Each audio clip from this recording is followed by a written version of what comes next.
Hello everybody, welcome to the Entrepreneur Power Hour video broadcast. Tonight we have Calvin Wayman, Gordon Treadgold, Francis Richardson will be joining us. We have Michael Wallace of Exactly Hits. We have another gentleman by the name of, what's your name, sir? Geir Solem. It's a Norwegian name, so it's Solem as well. And we have Marcia Sortino out of Boston, Massachusetts, and I'm not sure who else has joined us.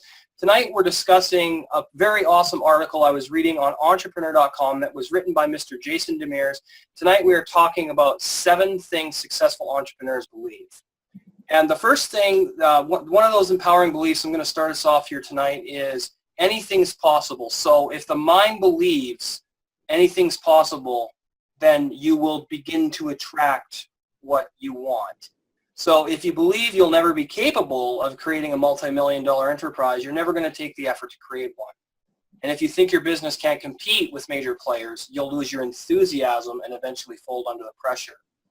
So what do you guys think about that, about the statement, anything is possible, and what comes into your mind when you hear somebody say that?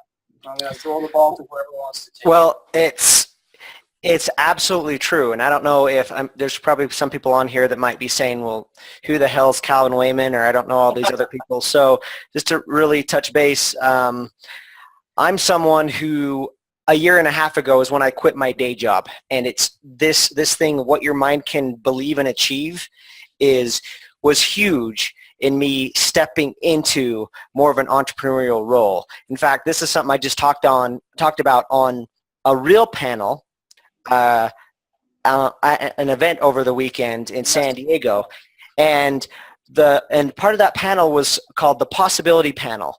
And one big point I made is I was at that same event a year and a half ago, and we did all these visualization exercises at this event, right? And they were like, if you could have whatever you wanted, if you can believe it and achieve it, what would it be, right? And at the time, I was seeing other entrepreneurs on stage like John Lee Dumas of Entrepreneur on Fire. We saw videos of Gary Vaynerchuk and things like that. And I was like, well, man, if I could have whatever I wanted, I'd love to, man, I want to be on stage someday. I'd love to, if I could just see that, I'd love to see that.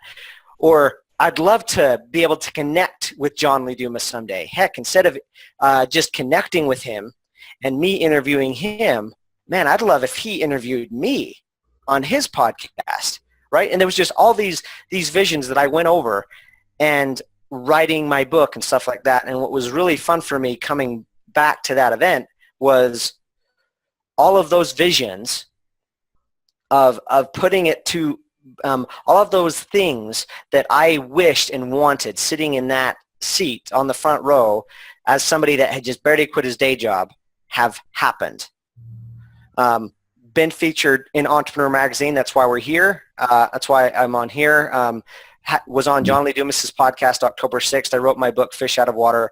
One of my big visions was to get rid of all my debt, and was just barely interviewed. Was lucky to be interviewed with my wife on Dave Ramsey because I became officially debt-free. And all of that isn't as important as to say a year and a half ago, I was just on that seat on the front row, and all I had was the belief. Nothing else. That's where it all begins. And so I'll open it up and stop taking too much of the space, but would love to hear some of the other entrepreneurs' takes on it. But I say that it's absolutely important. Everything begins with that belief. I'll tie into this real quick, and then I'll throw the ball again. We manifested Mr. Gordon Treadgold. We got an interview with him on our podcast, and we had you. And all I had to do was reach out to you guys. And right. That's what I want people to understand, is that people who are at different levels of success throughout their life, if you want them to collaborate with you, just reach out and ask, because that's all I had to do to talk to you fine gentlemen and to become friends with you guys. And I want everyone out there that's watching us to know that it is possible to connect with people that have been there and done it before you. And I think it's so important and vital to our viewers that they understand that we are learning from you guys. That's why we're doing this, because we want to learn from you and people like Mr. Calvin Wayman and Mr. Gordon Treadgold, who are on the journey to success, and Kareem and I are not far behind. That's the thing, that part that you just said, not far behind, I think is super important. when you're learning from somebody is amazing, but don't put a pedestal on it, because Absolutely. there's no difference between me and you. Like, we're all human beings, and that's all it is it's just a few more steps down the same path. So. My dad always told me the queen puts her pants on one leg at a time, same as everybody else. Yes. And one other thing I would mention is a good friend of mine, Nick Boothman. He wrote a book called How to Get People to Like You in 90 seconds or less. Great book. He did a ton of research, and he said the number one thing that differentiates success from failure is the ability to speak up. Those Yes. people that ask. If you don't ask, you never get. Love that. Oh, I do too. I love it And because it's so true. And it's funny, I was like, Gary Vaynerchuk's here, but really all it's going to take is just asking enough. And then think about it like someone like Tony Robbins. You just have to ask. It's simply that question of, I need help, or I want to talk to so-and-so.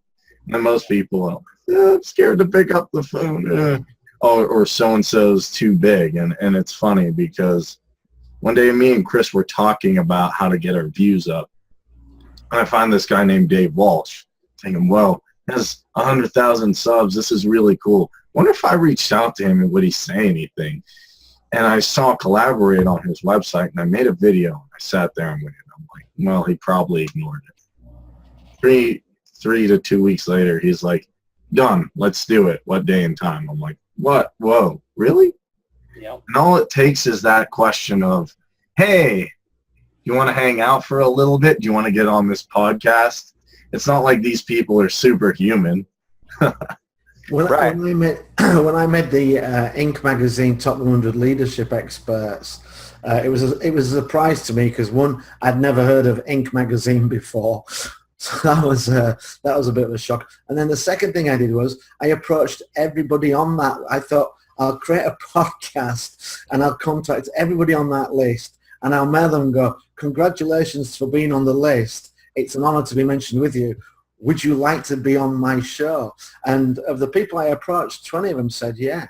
And the first one I interviewed, a guy called John Spence, who is an absolute beast of entrepreneur. 26, he was a CEO of one of the Rockefeller corporations. He was on the show, and a friend said to me, why don't you ask him to write the foreword for your book? I said, I can't do that. So when I wasn't looking, they logged on my PC, emailed him, and he wrote back and said, sure. Love it. Yeah, man. Yeah. You miss 100% of the shots you don't take. Absolutely. Right? And if you ask, the worst that can happen is you stay at status quo. Yeah. Big deal. There's really no pain in it. The only pain is you guarantee your fate when you don't. Yeah, well, there's the pain of failure is temporary. The Yes. pain of regret is everlasting. Yep. 100%.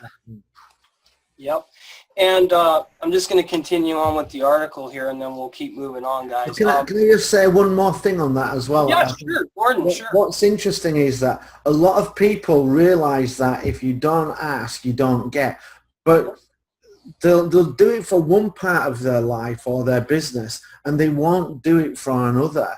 And it's difficult to just say, you know what, for everything I'm going to ask. And we kind of need to keep getting over that barrier time and time again. And if you do it, you open yourself up to possibility. If you don't, you just close You seal your fate. You just close the door. Yeah. If I should add something, I think that passion and interest in what you do and that you are willing to go the extra mile is something you must have to be an entrepreneur.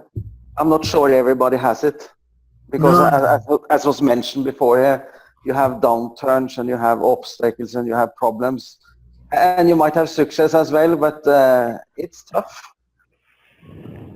Absolutely. Yeah.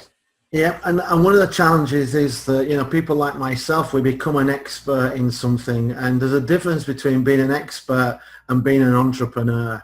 The They both start with the letter E, but then That's about it, right? that's about Speaking of Gordon, I know we want to move on, but I know it'd be useful for me and probably other people watching this. Sure.